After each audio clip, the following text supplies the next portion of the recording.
Hi, good evening, everyone, and welcome to another edition of the Justice and Peace's guest speaker series. Today's guest is Kayla Stephenson. Kayla is a licensed paralegal, mediator, arbitrator, and I believe adjudicator as well. And thank you so much, Kayla, for joining us here today. Thank you so much for having me. Okay, let's start by maybe you can tell us a little bit about more about yourself and your background, and then introduce yourself to my students and everyone that's listening today. Okay, great. So my name is Kayla Stephenson, and I'm a licensed paralegal, but I'm not practicing at this time. I have just recently, actually not even recently, but maybe about 2 years ago now, I've wanted to get into mediation. And then getting into mediation, I found arbitration interesting, and then getting into arbitration, I found adjudication interesting as well. So I'm just diving into that right now. I currently am in complaints resolution. I do work for Toronto Community Housing at this time. Previous to that, I was working for the Ministry of Attorney General for approximately 8 years in the courts. That was a very interesting time of my life, but now I'm getting into other things. I think that's about it. Short and sweet. Just happy to be here. Perfect. So let's maybe start then with the community housing and the complaints resolution process there. And you could tell, I mean, that's something I don't think we've had anyone share with my students. So perhaps maybe you could tell us a little bit about Toronto Community Housing and sort of what the complaints process is like and the types of complaints you may get, and then how things try to get resolved before having to go anywhere further. Okay, so Toronto Community Housing, they've done a lot of restructuring. I don't know if anybody's been following Toronto Community Housing or if anybody's heard about Toronto Community Housing in the past. They've done a lot of restructuring, and now they have a formal complaints team. So I'm on that complaints team. With that complaints team, the tenants, if they have any complaints about maintenance issues or any kind of issues going on in their building, as well as issues with Toronto Community Housing staff, they come to my team and they tell us what their complaints are, and we try our best to resolve them. We have the final say, so whatever we say, that's, our answer is a final answer, and then they go to the ombudsman if they still don't agree, to appeal to the ombudsman, and we communicate with the ombudsman actually quite frequently, the Toronto ombudsman, and we resolve complaints at the ombudsman level as well. So what are the typical types of complaints that you would be dealing with? A lot of the complaints are just tenants complaining about other tenants, to be honest with you. They're complaining about noises or tenants just doing things, whether it's in their unit or outside of their unit. We get a lot of complaints like that. And that is a process that we can't really do much about because everybody has the right to enjoy their unit, right, where they live. So it depends on what it is.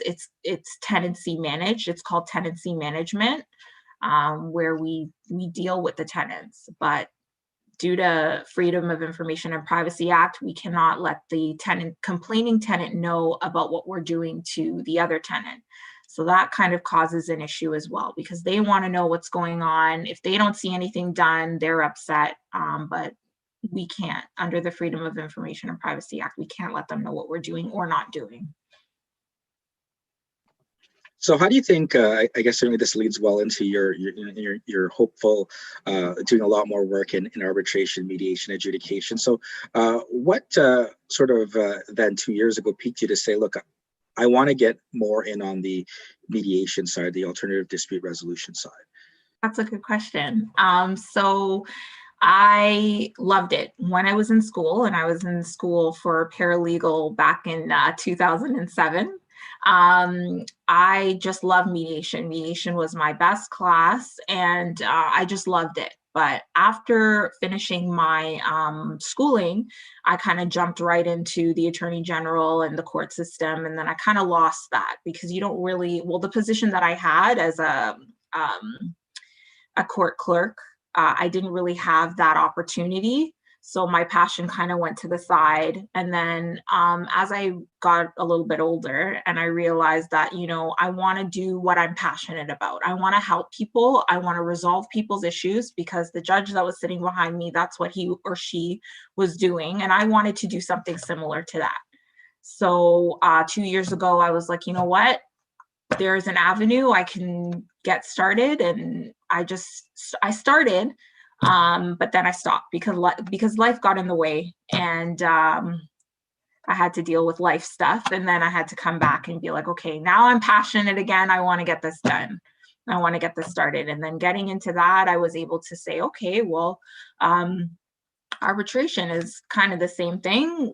I'm interested in that too. I can get licensed in that too. And then adjudication, you don't necessarily need a license, but you need the education. And I think all of that, they all tie in together, and they're all very helpful for what I initially am passionate about and want to do. It's interesting. We had a speaker on Friday out in BC who does a lot of arbitration, adjudication, dispute resolution, and one of the things he recommended is, the ADR institutes of the various provinces, because as much as education is not required. It's kind of like the analogy of the chicken and the egg, right? Is how are you going to get yourself out there if you don't have education nor experience? And you need that starting point, right? So what did I know you've done a lot of studies, both in the paralegal and I think at alternative dispute resolution, as well as I think provincial offenses certificate at Osgood there. So perhaps maybe you can share a little bit about your studies there and how that's helped you with understanding the qualities and the traits and the characteristics needed in this role. Well, first I have to say I went to Adrio. So and I met Tommy at Adrio, and he was so welcoming and so happy to have me and so open and willing to share information. I actually just walked into the Adrio office in Toronto. I just, said, oh, I'm off of work early. Let me just walk down there. I knocked on the door, and they were just so welcoming to me. He guided me through the process. He let me know, he suggested, what I should do, what I shouldn't do. And he's just opened a lot of doors for me. And also FIDRIO, Family Dispute Resolution of Ontario, has also opened their doors to me as well. Hillary Linton, just going out there and researching to see what's there and what's not there, and actually reaching out to people. People are very open and very welcoming in the ADR field. And I just found that's why it was so easy for me to jump into it, although I was very nervous about it, because it's different, right? Not what I'm used to. They were just so welcoming. I'm not completely licensed yet. I'm not 100% licensed yet. And I think part of that has to do with COVID, in-person mediations, online mediations, that kind of thing. Getting your license it's not mandatory, but it's suggested, as well as getting insurance. That's very highly suggested as well. I think in 2021, I've been talking to these organizations, and I think that there's probably going to be a push for us to be licensed. I'm not too sure whether we're going to be licensed by the Law Society or by another governing body, but there's a push for us to be licensed, because the work that we do is really good work. Now, you mentioned COVID-19, and one of the things, and certainly in my ADR classes of 2020, we've had to do things remotely. And with the Zoom, I mean, there's some advantages of technologies with things like the breakout rooms. What are your thoughts on alternative dispute resolution, I guess, namely mediation and arbitration? I mean, certainly negotiations as well, but happening now in a remote sort of online world, and who knows how much of this is going to continue in the future versus previously, where you would go to like a building like Network North, and you'd have caucusing, and you'd have nice lunch spreads out there, and I mean, I know that may not be in the cards in the future, but or maybe it would be, but maybe you can compare and contrast the in-person versus the remote for ADR measures? That's actually a really good question. So, in person obviously has its positives. So, you see the person face to face, especially as a mediator. You could sit one on one, or, you have all the parties there, everybody's in front of you. But being online, there's a little, I've noticed, hearing from other mediators, there's a little bit of a distance, and it's hard to get already people who are already far apart to get close together when you're online. So Adrio actually had uh,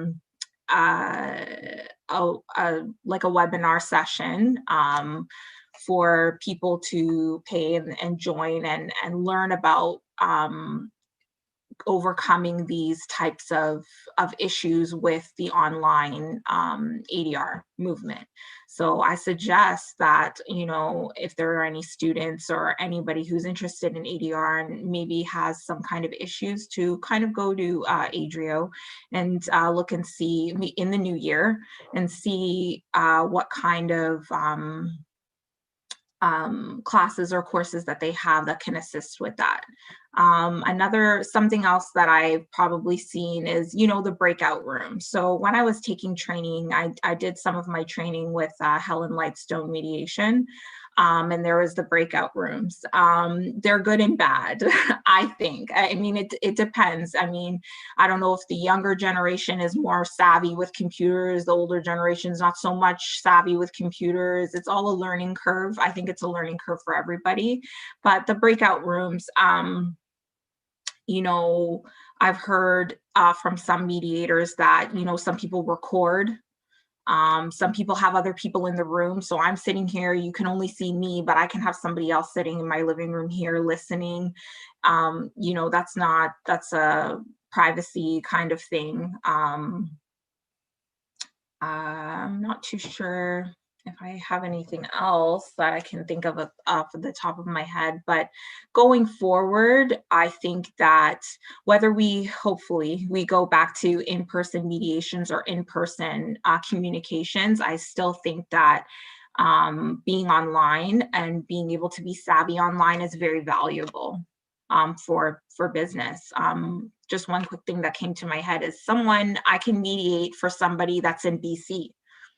So instead of me, and I'm here in Ontario, instead of me, having to travel over there, someone wants to hire me over there, it's easier for me to mediate somewhere else. I think that's a positive. For me, I'm pretty savvy with the computer. I'm pretty savvy with Zoom, and there's other platforms such as Zoom to like WebEx, those types of platforms to use.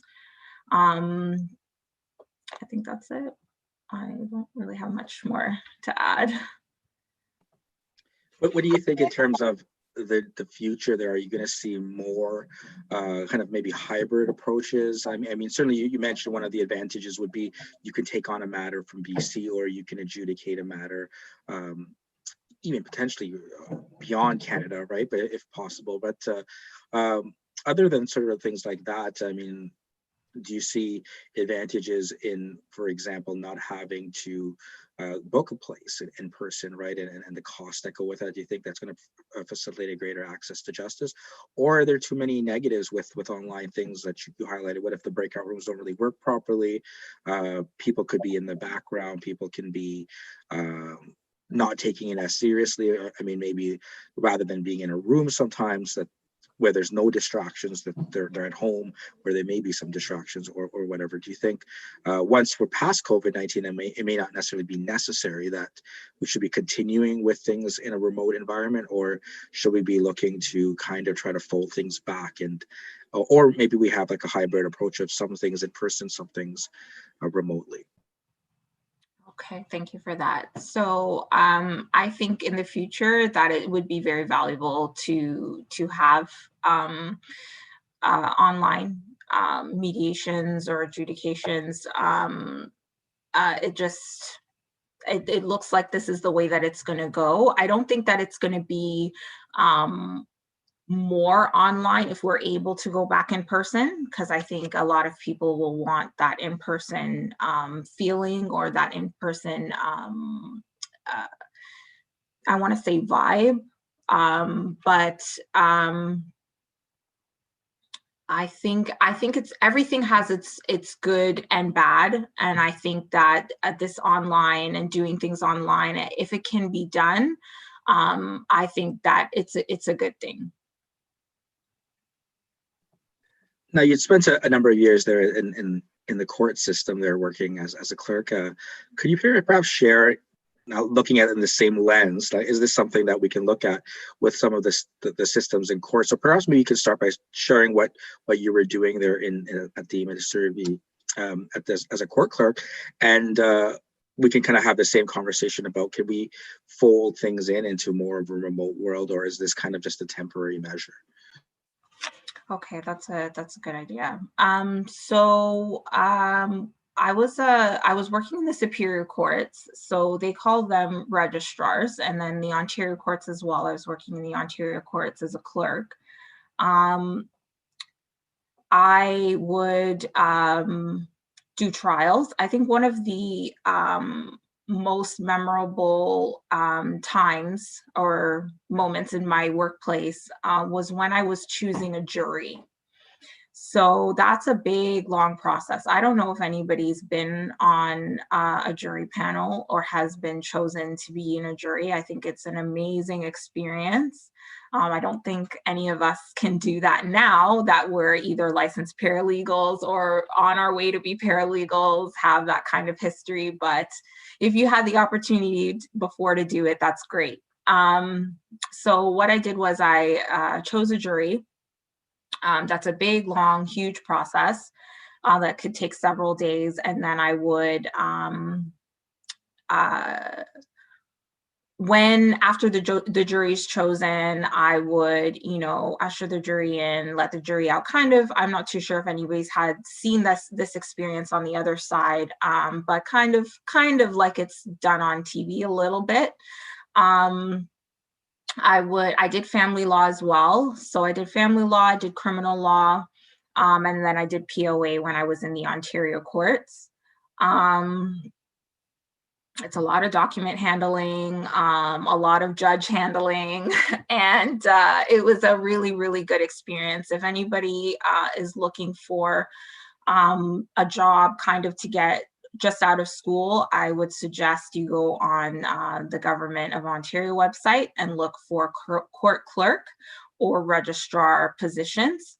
It's a good way to get started in the justice system, especially if you're a new paralegal with no legal background, or getting into the paralegal just with no other previous knowledge other than schoolwork. It would be a great position. So now I'm going to jump quickly to online and being in court and online. So they're doing that now. I left the Attorney General before COVID, and I still have friends and coworkers that I still talk to, and I asked them about what's going on. What's going on in there? How are you guys doing? Like, is it good? Is it bad? Tell me, because I'm worried about you guys. Because being in the courts, it was already a process, especially we do some kind of sit close together, but we're in person, so I'm like, how is this working properly? Because it wasn't always working properly when we were in person. How is it working right now? So my coworker, my previous coworker, was telling me that she's the only one that goes into the courts. So I'm talking to her from the Ontario court because I worked in both divisions. So she goes in and everything's online. So she sets everything up. She sets everything up for the judge. She sets everything up for the lawyers. She says at first it wasn't going so smoothly, but she said it's kind of working now. And from what I heard, to be honest, I think some things can go online, but I really don't think the courts can go online. When I was working in Ontario court, I would go in on weekends to do bail courts. I don't know. It could possibly work because the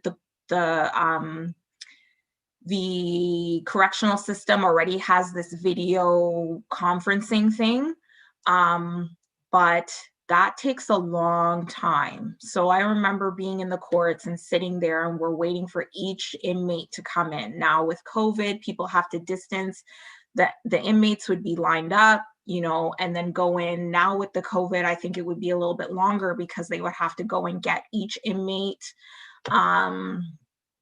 or each accused person. I should be calling accused persons. And that was those days when I had video courts, that was a really long process. So I'm not too sure that it's speeding up anymore. I just don't think the courts will be able to maintain their processes going forward, especially with this COVID backlog. Plus, they already had a backlog in the criminal courts.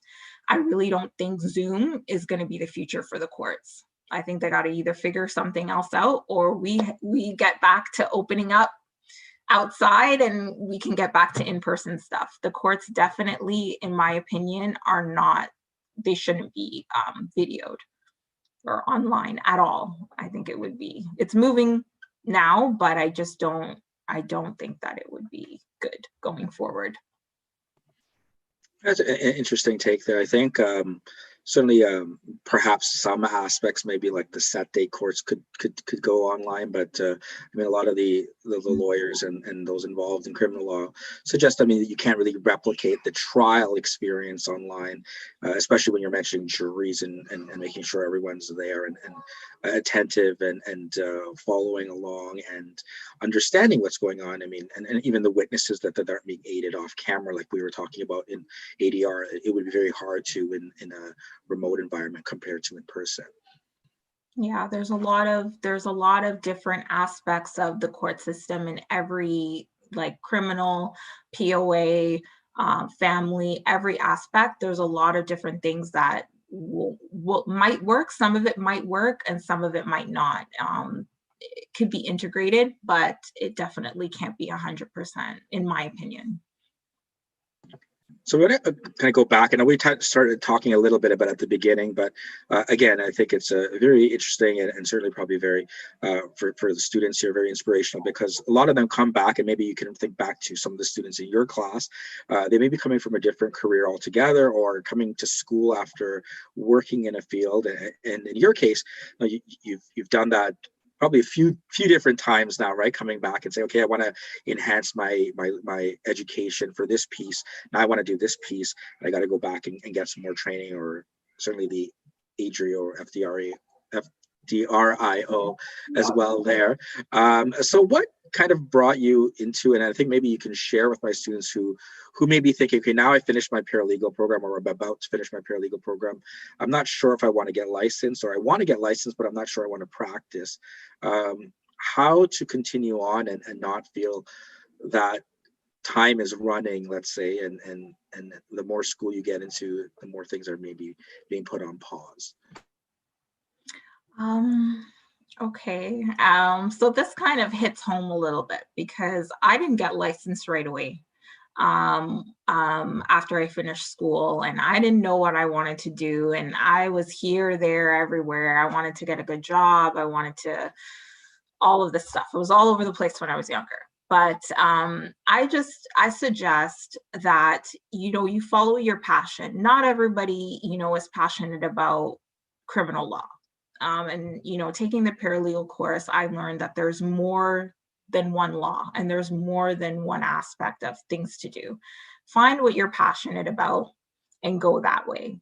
I think myself, being educated is very important to me. Having thorough information in what you're doing is very, very important. So taking this step to becoming a paralegal is an accomplishment in itself. But just, find where you're passionate and go where you're passionate. That would be my suggestion. Now, in terms of coming back to school, getting further education, um, and you're talking about your passions, right? It makes you look. This is my passion now, getting into ADR, and I have all these tools. And I think next year, once COVID kind of recedes, I can kind of get into a bit more about my passion. What are you looking forward to in 2021 and being able to put all of this to practice there? What specifically are you hoping to see in your future there next year? For myself, I am hoping to get licensed officially in early 2021. And then I want to be out there. I want everybody to know who I am. I want everybody to know what I do. And most importantly, I want to help people. I see myself being in a job where I can adjudicate. I'm not too sure what that looks like right now. And that's maybe going back to what you said, John Paul, about feeling like you're running out of time. I don't feel that if you are passionate about something and you're on your way there, I don't feel that time should be a factor. So I just don't think that that should be anything that should hold you back. That's probably something that held me back, that I felt like, oh my gosh, I want to work here, I want to go here, I want to get this education. And I didn't have time to figure out what my passion is. But now the dust is kind of settled and I'm moving towards my passion. And hopefully early 2021, I am licensed and ready to practice. And is there an area in particular that you're looking to kind of get into, or? Family law. So I'm looking into family law mediation, and with the help of Hillary Linton at FIDRIO, I'm well on my way. She has a lot of courses at Riverdale Mediation that are very helpful in getting your family law designation. Now, one of the things, and certainly with some of the mediators that I've spoken to before, is how do you envision kind of keeping sort of the emotions out of the room when you have a lot of, I mean, certainly a lot of, especially in family law, right? A lot of it, I mean, certainly there's objective criteria in terms of division of assets and custody and things like that. But a lot of it also, there's an emotion, right? There's a untangling of a relationship that's happening, and that creeps into a lot of the discussion. So what approach do you think from you shared a lot of your studies there, that you've learned quite a bit from some of these amazing, and certainly Helen's coming to speak I think next week to my students, right? So I think, and you're actually like the third person I think that's brought her up, so I'm really looking forward to talking to her. But to incorporating some of this, and how do you separate sort of the emotion from the object there, is trying to get a resolution in place? What do you think you're going to utilize to get a successful result for the parties? That is a great question. And I think it's hard, because we're all human, we're all going to get emotional. Somebody's going to come to me and say, oh, I'm going to lose all this money, or, everyone's putting their story forward, right? And of course, you're going to feel for this person, you're going to feel for that person, but that's part of the training that you take with the family law. The family law training that you take, where you are able to take your emotions out of it and speak objectively. That I have to say has to go with the training. There needs to be training on that, because we have to be impartial and objective when dealing with certain situations.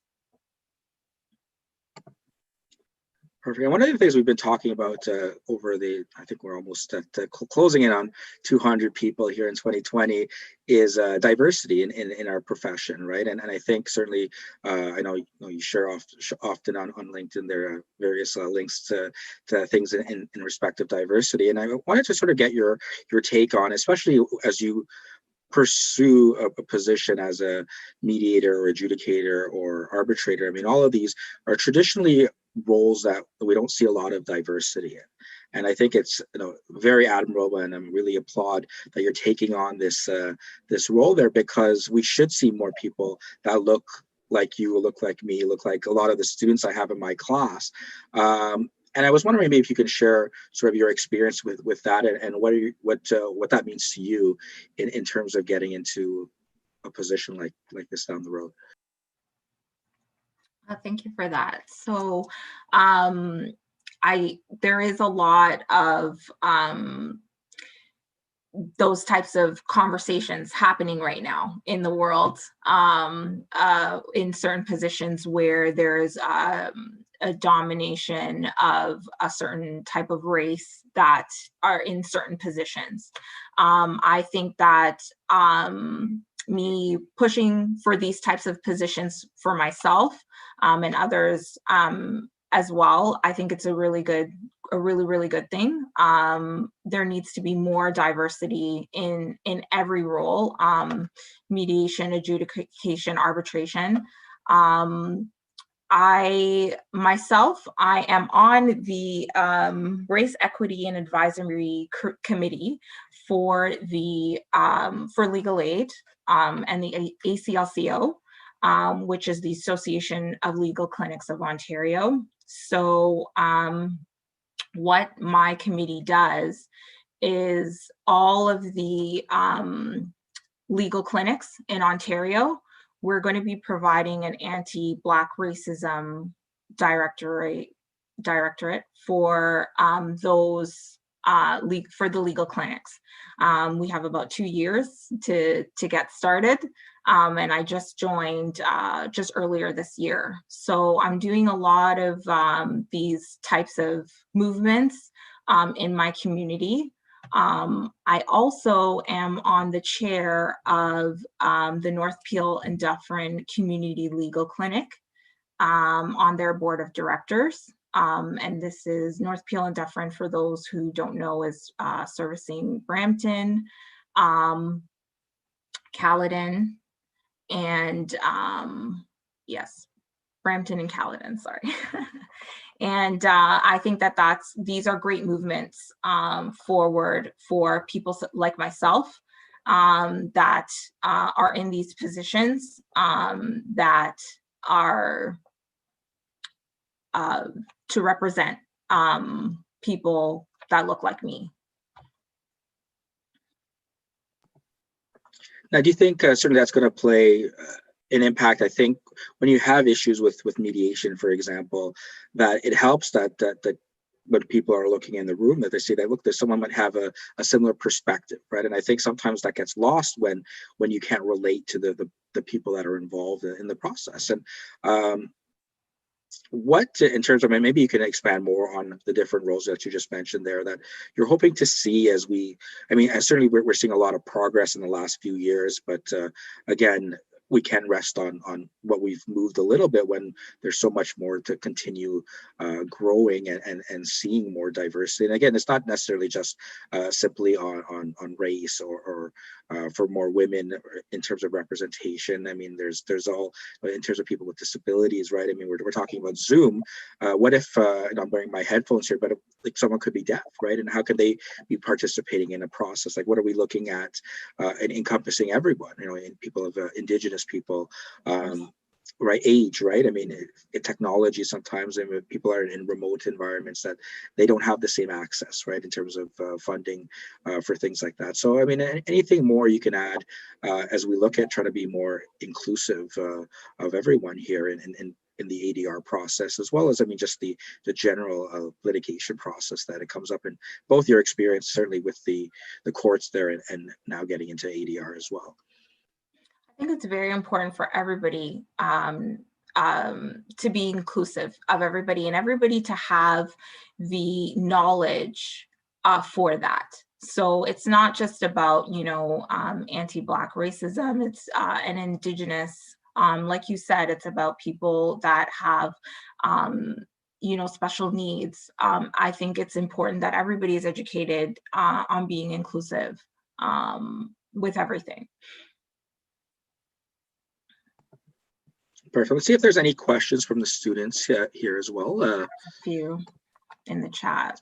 Right. So do you have any tips for people who want to get into mediation, and any programs you would suggest, and the right kinds of education? So perhaps maybe you can share a little bit more about, you've spoken very highly of a lot of the programs you've been in, and any other tips you can add.